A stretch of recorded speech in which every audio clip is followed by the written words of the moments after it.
Non veg తినని వారు ప్రతిరోజు శనగలు తింటే ఎన్నో ఆరోగ్య ప్రయోజనాలు ఉంటాయి. వెజిటేరియన్స్కు శనగలు అనేవి ఒక వరం.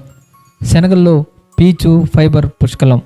ఈ పదార్థాలు కొలెస్ట్రాల్ స్థాయిలను తగ్గించడంలో సహాయపడతాయి. శనగల్లో పొటాషియం, మెగ్నీషియం, ఫోలేట్ ఈ పోషకాలు గుండె ఆరోగ్యాన్ని మెరుగుపరుస్తాయి. శనగల్లో vitamin C, vitamin E, anti ఆక్సిడెంట్లు అధికం. ఈ పోషకాలు రోగ నిరోధక శక్తిని పెంచుతాయి. శనగల్లో ఉన్న ఫోలేట్, విటమిన్ బి6, మెగ్నీషియం మెండుగా ఉండడంతో మెదడు ఆరోగ్యాన్ని మెరుగుపరుస్తాయి. శనగల్లో యాంటీ ఆక్సిడెంట్లు పుష్కలం. ఈ యాంటీ ఆక్సిడెంట్లు క్యాన్సర్ ప్రమాదాన్ని తగ్గించడంలో సహాయపడతాయి. ప్రోటీను, పీచు పదార్థం అధికం. ఈ పోషకాలు బరువు తగ్గడంలో సహాయపడతాయి. రక్తంలో ఎర్ర రక్త కణాల సంఖ్య పెరుగుతుంది. రోగ నిరోధక వ్యవస్థను పటిష్టం చేస్తుంది. పాలలో ఉండే కాల్షియంకు దాదాపు సమానమైన